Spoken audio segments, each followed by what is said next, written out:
I was diagnosed with a heart condition when I was 15 years old. Ultimately, we knew that I had a mildly leaky aortic valve. With time, I was healthy.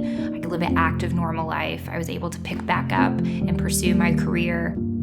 All of that came to a halt 15 years later. Everything I had been told wasn't true. On January 8th, 2019, I flew to Atlanta for work and was there to onboard our new team member. We, of course, wanted to kick off the new year and have fun and not having to worry about work or anything, just getting to bond. We go to this bowling alley and we're bowling several games. Towards the end of the night, I started feeling sick. I started feeling like a heart palpitation. And in my mind, I'm thinking, okay, this is gonna pass. But increasingly, I started feeling worse. The scariest moment for me was in the very beginning of it all, was when I was sitting on the floor of a bathroom stall and not knowing what was happening to my body. The next thing I remember was waking up in the ICU. They had to do an emergency exploratory open heart surgery. When they opened me up, they discovered that my aortic valve had erupted. That aortic valve that had been healthy for the last 15 years, that valve stopped working. After the surgery, they learned that the left side of my heart stopped working, that the trauma from the heart attack or heart attacks was so much that that left side of the heart stopped working altogether. The doctors had pulled Matt aside and said, we've discovered that the left side of her heart has like a hacky sack filled with blood clots. And if any fragment of that dislodges, she will have a massive stroke and die.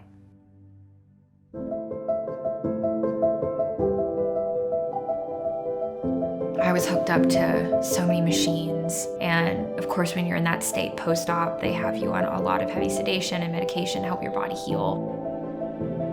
I remember being in the bed and my eyes opened and I saw Matt. We kind of have the secret code that if we can't say it, we squeeze each other's hand 3 times to say, I love you. And I squeezed his hand.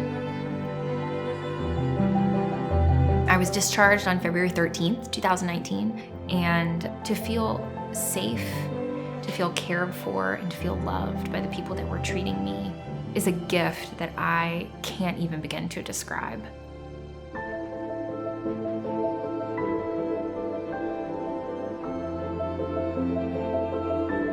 When the LVAD was implanted in my left ventricle, it saved my life.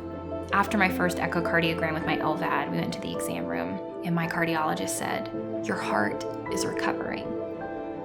I just remember feeling like I was on top of the world, that I had this chance to have this LVAD removed. Less than 1% of all patients who have LVADs get their LVADs explanted, and I was the less than 1%. I survived a heart attack. I recovered, and then I was getting my LVAD taken out, all within the span of 9 months. And I decided I didn't just want to survive all of this, but I really wanted to thrive in my life. When I went into cardiac rehab earlier this spring, I could barely walk.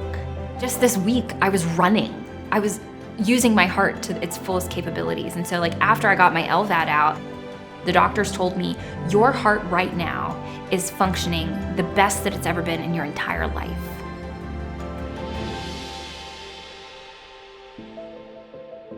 I'm really fortunate that I have recovered to a place where I can see this and share my story because it needs to be shared. It's a testament to the medical work and research that largely is funded by the American Heart Association that led to me being alive.